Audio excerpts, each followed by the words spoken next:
अस्सलाम वालेकुम। मुतालिया पाकिस्तान क्लास दहम। आज हम चैप्टर 2 शुरू करेंगे, पाकिस्तान के खारजा ताल्लुकात। Chapter number 2। आज का हमारा टॉपिक है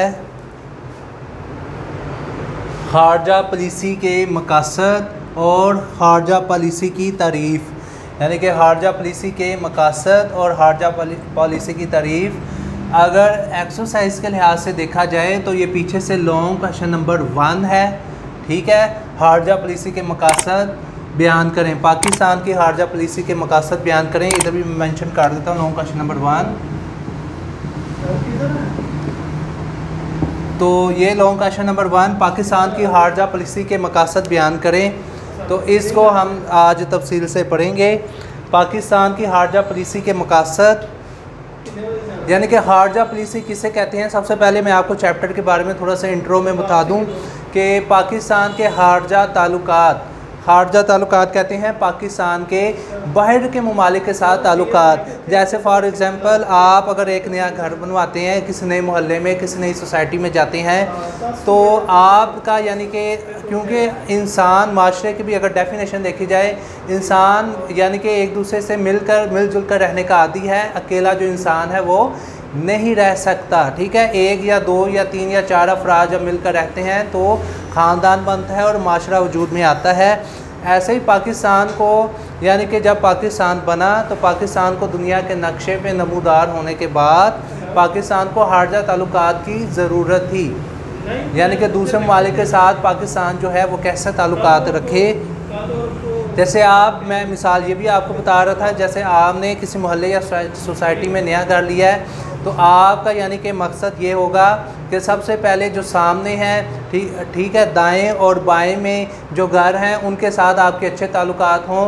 और देखा भी यही जाता है, जो ताल्लुकात आपके सामने वाले हमसायों के साथ या दाएं या बाएं जो हमसाए हैं उनके साथ होते हैं, उसके अलावा आप उनके साथ जितने अच्छे होते हैं, और उसी के अपोजिट अगर कंपैरिजन किया जाए, जो गली के कॉर्नर पर जो घर हैं उनके साथ आपके इतने अच्छे ताल्लुकात नहीं होते। लिहाजा यानी कि ताल्लुकात यानी कि हमसायेगिरी को आगे बढ़ाने के लिए सबसे पहले हमारी कोशिश यही होती है कि सामने वालों से या साइड पे दाएं या बाएं जो घर हैं उनके साथ हमारे अच्छे ताल्लुकात हों, क्योंकि किसी ना किसी चीज़ की ज़रूरत हर यानी कि कभी भी पड़ सकती है। ऐसे ही पाकिस्तान जब दुनिया के नक्शे पर नमूदार हुआ तो पाकिस्तान ने भी खारजा पॉलिसी को सामने रखा। मद्देनज़र रखते हुए पाकिस्तान ने अहम ताल्लुकात बढ़ाए। अब पाकिस्तान के मशरिक़ में भारत है, इसके साथ ताल्लुकात का आपको पता है कि शुरू से ही पाकिस्तान भारत के ताल्लुकात अच्छे नहीं रहे। उसके बाद पाकिस्तान के शुमाल में चीन है, मगरिब में अफ़गानिस्तान ईरान है, जनूब में वैसे ही बहिरा अरब है। तो पाकिस्तान की कोशिश यही थी कि चाइना के साथ और ईरान और अफ़गानिस्तान के साथ अच्छे ताल्लुकात कायम करे। और पाकिस्तान की खारजा पॉलिसी में ये चीज़ भी शामिल थी कि इस्लामिक ममालिक के साथ पाकिस्तान जो है वो अच्छे ताल्लुकात कायम करे। तो लिहाजा पाकिस्तान ने ताल्लुकात कायम करने में फ़ोकस जो है वो इस्लामी ममालिक को रखा, और उसके बाद फिर अमेरिका और यूरोप के साथ ताल्लुकात जो है वो आगे बढ़ाए। तो खारजा पॉलिसी जो है किसी भी मुल्क के वजूद के लिए बहुत अहम है।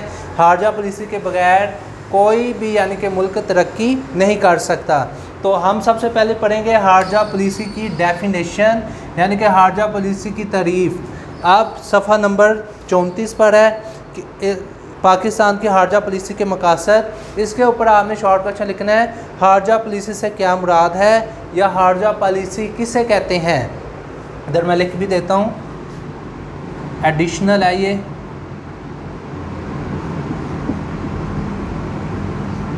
खारजा पॉलिसी से क्या मुराद है। अब खारजा पॉलिसी की डेफिनेशन क्या है। एक रियासत दूसरी रियासतों से, अब एक रियासत यानी कि एक मुल्क दूसरे मुल्कों से ताल्लुकात के क़याम में कुछ बुनियादी असूलों, कुछ बेसिकली वो असूल रखती है और मकासद को पेश नज़र रखती है, ठीक है। और इस वाले से जो पॉलिसी बनती है इसे खारजा पॉलिसी कहते हैं। यानी कि एक रियासत दूसरे मुल्क से दूसरी रियासत से ताल्लुकात रखने से पहले कुछ बुनियादी असूलों को सामने रखती है। वो बेसिकली असूल ये होते हैं कि सबसे पहले कौमी और मुल्की सलामती, ठीक है, यानी कि दोनों के दरमियान अहद किया जाता है कि वो आपस में दोनों जो है वो मुल्क की सलामती और कौमी सलामती में इंटरफेयर नहीं करेंगे। ठीक है, एक दूसरे पे हमला नहीं करेंगे। फिर उनके कुछ मकासद होते हैं। एक मुल्क की कोशिश होती है कि इस मुल्क से मैं ये चीज़ मंगवाऊँ, दूसरे मुल्कों की कोशिश ये होती है कि जो मेरे से यानी कि चीज़ें ख़रीद रहा है उससे ज़्यादा मैं चीज़ें बेचूँ और उस मुल्क के पास जो चीज़ है जो दूसरे मुल्कों के पास नहीं है वहाँ से वो जो चीज़ें हैं वो भी मंगवाऊँ। तो ये हार्जा पॉलिसी के अहम मकासद में शामिल है। इसके हवाले से जो स्ट्रेटजी यानी कि एक मुल्क बनाता है, जो प्लानिंग करता है, उसे क्या कहते हैं? हार्जा पॉलिसी। इसे हार्जा पॉलिसी कहते हैं। पाकिस्तान की हार्जा पॉलिसी के मकासद झैल में बयान किए गए हैं। अब हमारा टॉपिक है हार्जा पॉलिसी के मकासद, जो लॉन्ग क्वेश्चन है। बोर्ड के पॉइंट ऑफ व्यू के लिहाज से देखा जाए तो बहुत अहम ये लॉन्ग क्वेश्चन है।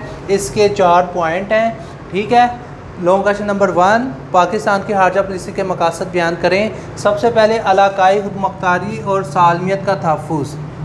इलाकाई खुदमुख्तारी और सालमियत का तहफ़्फ़ुज़। पाकिस्तान की हार्जा पॉलिसी का अहम और बुनियादी मकसद मुल्क की सरहदों की आज़ादी और खुदमुख्तारी की हिफाजत करना है। बेसिकली मकसद ये मुल्क की सरहदों की हिफाजत और यानी कि आज़ादी और खुदमुख्तारी की हिफाजत करना है।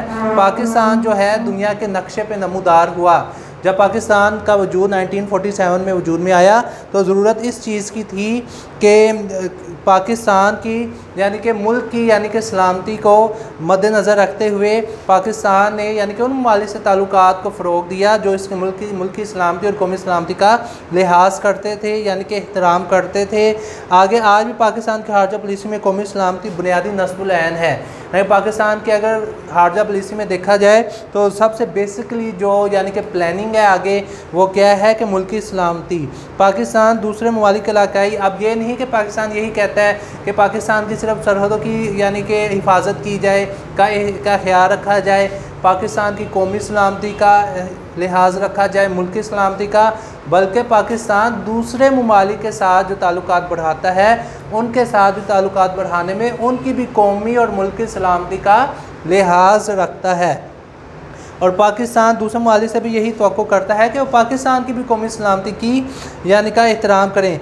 बहारे ने जब एटमी धमाका किया तो पाकिस्तान एक इंतहा या दहशतगर्द मुल्क नहीं, ठीक है, पाकिस्तान ने अपनी कौमी सलामती के पेश नज़र खुद भी एटमी यानी कि एटमी पावर बनने की कोशिशें जो हैं यानी कि हालात वाक़यात को देखते हुए जनूबी एशिया में ताकत के तवाज़ुन बिगड़ जाने के बाद फिर पाकिस्तान ने जो है वो एटमी ताकत बनने की काविशें शुरू कर दी। पाकिस्तान को अक़वाम मुत्तहिदा का चार्टर जो है, जो उसने अमन का चार्टर जो बनाया गया है, ठीक है, जो सिर्फ नाम का चार्टर है ये हम कह सकते हैं, ठीक है, और ताकत के इस्तेमाल के ख़िलाफ़ आलमी मुहिम में शरीक है। यानी कि ताकत को रोकने के लिए एटमी यानी कि प्लांट को यानी कि एटम पावर के इस्तेमाल को रोकने के लिए एक इंटरनेशनल कैंपेन चलाई गई है, मुहिम चलाई गई है, पाकिस्तान भी उसमें शरीक है।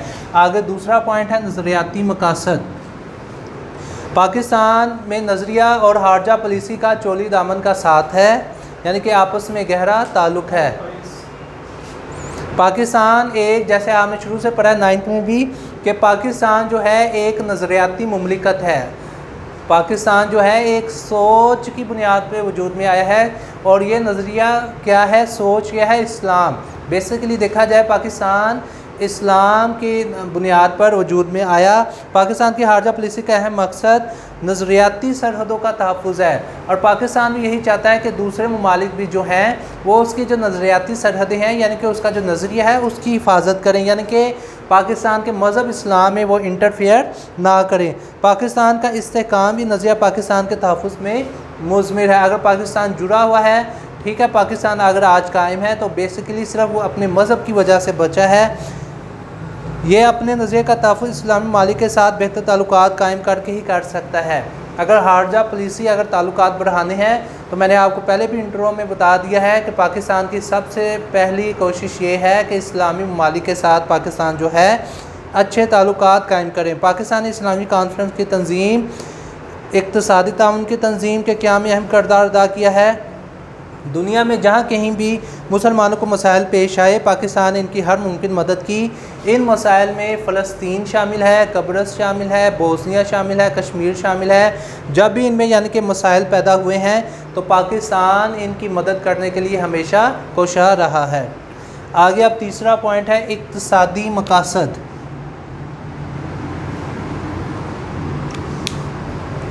किसी भी यानी कि इक्तिसादी पाकिस्तान हारजा पॉलिसी के मकासद ये भी हैं कि पाकिस्तान की कोशिश यही है कि उन ममालिक के साथ अच्छे ताल्लुकात कायम किए जाएँ जिनसे ताल्लुकात कायम करने में पाकिस्तान को इक्तिसादी अमदाद मिले, इक्तिसादी ठीक है फाइनेंशियली तौर पर पाकिस्तान को फ़ायदा हो।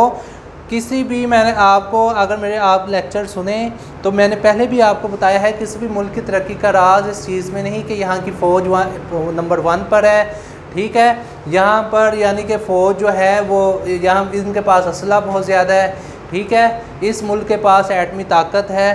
किसी मुल्क की कामयाबी का राज इस चीज़ में शामिल नहीं, किसी मुल्क की कामयाबी का राज सिर्फ इस चीज़ में ऐड किया जा सकता है कि ये मुल्क इक़्तिसादी तौर पर कितनी तरक्की कर रहा है, आया कि यहाँ फैक्ट्रीज़ कारखाने कितने हैं, आया कि यहाँ तलीम का निज़ाम कैसा है, तलीमी लिहाज से, सेहत के लिहाज से, कारोबार के लिहाज से, बेरोज़गारी अगर इधर नहीं तो उस मुल्क को तरक्की याफ्ता कह सकते हैं, ना कि इस मुल्क को यानी कि बड़ी उसकी इज़्ज़त की जाए कि इधर की फ़ौज एक नंबर है, ठीक है, इसकी फ़ौज बहुत अच्छी है और उसके बाद एटमी ताकत भी है। अब फ़ौज अच्छी है, ठीक है, उसके बाद यानी कि अगर देखा जाए तो एटमी पावर भी है, लेकिन अवाम के हकूक़ का भी ख्याल रखा जाए, अवाम पर भी पैसे लगाए जाएं, अवाम की यानी कि जो बुनियादी बेसिकली ज़रूरत है जैसे तालीम पर, सेहत पर, अवाम के रोज़गार पर, उस पर यानी कि पैसा लगाए ताकि कोई भी अवाम भूखी ना रह सके। अब चाइना जो है 1949 में आज़ाद हुआ, लेकिन चाइना की आप अगर तरक्की में अगर देख लें सबसे पहले उसने अपने आप को इक़्तिसादी तौर पर बेहतर किया, वो माशी ताकत बनकर दुनिया में उभरा, माशी ताकत बनने के बाद उसने अपनी जो फ़ौज है उसको भी सेटअप कर लिया। अब चाइनीज़ फ़ौज है वो भी किसी से कम नहीं है। तो तरक्की का राज इसी चीज़ में है, आप इक़्तिसादी तौर पर कामयाब हों। किसी भी रियासत के दफा के लिए हारजा पॉलिसी पर इक़्तिसादी पहलू का असर नुमाया होता है।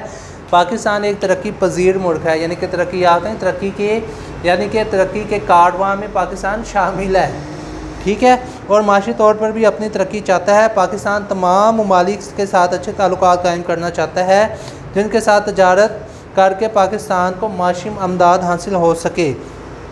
नए इक़्तिसादी रुझानात को देखकर पाकिस्तान ने यानी कि अपनी हारजा पॉलिसी में अहम तब्दीलियाँ की, ख़ुसूसन तजारत, आज़ाद इक़्तिसादियात और नशकारी को अपनाया। मगरबी ममालिक के साथ जो पाकिस्तान ताल्लुकात बढ़ाना चाहता है उसके लिए बेसिकली वजह ये इक़्तिसादी इमदाद है। इक़्तिसादी इमदाद के ज़रिए अमरीका और मगरबी ममालिक से दोस्ती एक बड़ी इक़्तिसादी ताउन है। वही देखो लिखा हुआ है कि जो पाकिस्तान और अमरीका और मगरबी दुनिया को एक दूसरे के करीब ले आया। अब आगे पॉइंट नंबर 4 क्या है, सकाफ़ती मकासद। पाकिस्तान की हारजा पॉलिसी पर मुख्तलिफ सकाफ़ती अवामल का असर है। दूसरी अक़वाम की तरह पाकिस्तानी कौम को भी अपनी सकाफ़त की हिफाजत और उजागर करने का हक़ हासिल है। अब इस सिलसिले में पाकिस्तान में यानी कि फ़ेस्टिवल करवाए जाते हैं, इस्लामिक ममालिक में भी फेस्टिवल करवाए जाते हैं। वहाँ की पाकिस्तान के इधर से जाते हैं, ठीक है, एक पैनल जाता है, उधर जाकर पाकिस्तानी सकाफ़त को उजागर किया जाता है। वहाँ से तुर्की से, उर्दन से, शाम से, इराक़ से, सऊदी अरब से, इन ममालिक से इधर के बाकायदा फेस्टिवल मुनक़्क़द किए जाते हैं। फिर वो आके अपनी सकाफ़त को यानी कि उजागर करते हैं। यानी कि पाकिस्तान की सकाफ़त में जो आपके सामने है, सकाफ़त में क्या क्या चीज़ें शामिल हैं। पाकिस्तान अपनी हारजा पॉलिसी के ज़रिए ऐसे ममालिक के साथ दोस्ताना बरादराना ताल्लुकात इस्तेमाल करना चाहता है जिसके ज़रिए पाकिस्तानी सकाफ़त ना सिर्फ ये कि महफूज है बल्कि इससे फ़रोग़ हासिल हो। इस मकसद के हसूल के लिए बरादर, जैसे मैंने आपको पहले बताया, इस्लामी ममालिक के साथ सकाफ़ती ताल्लुकात बढ़ाए जाते हैं। इन रियासतों के दरमियान सकाफ़ती फूद के तबादले अमल में लाए जाते हैं। वही मैंने आपको बताया, उधर का वफ़द इधर आता है, इधर आके सकाफ़त को देखते हैं, हमारे रहन सहन को, खाने पीने को, हमारे त्यौहार पे हम किस तरीके से खुशियाँ मनाते हैं उस चीज़ को देखा जाता है। हमारा जो वफ़द है इधर से पैनल उधर जाता है, उनकी सकाफ़त को देखा जाता है। दूसरे ममालिक में पाकिस्तानी लिबास, दीगर अशिया पसंद की जाती है। इस तरह रियासतों के दरमियान अवामी सतह पर ताल्लुकात जो हैं मजबूत होते हैं। यहाँ पर हमारा लॉन्ग क्वेश्चन 1 जो है वो कंप्लीट हो चुका है। इसके पेज मैं मेंशन कर देता हूँ, पेज नंबर 34, 35 और 36। ये जो लॉन्ग क्वेश्चन है पेज नंबर 34, 5 और 36 पर है, ठीक है। आज का हमारा टॉपिक था हारजा पॉलिसी के मकासद। इसमें हमने हारजा पॉलिसी की तारीफ़ के बारे में पढ़ा है, यानी कि हारजा पॉलिसी से क्या मुराद है, ठीक है। अगर इसके टैक्स देखा जाए तो इसमें टैक्स में इलाकाई खुद मुख्तारी और सालमियत का तहफ़्फ़ुज़ है, नज़रियाती मकासद है, इक़्तिसादी मकासद है, सकाफ़ती मकासद है। ठीक है, तो ये long question number 1 page number 34 से लेकर पेज नंबर 36 तक है। तो ये जो लॉन्ग क्वेश्चन है बोर्ड के पॉइंट ऑफ व्यू के लिहाज से बड़ा अहम है, तो आप इसे अच्छे तरीके से याद करें और इसे लिखें। शुक्रिया।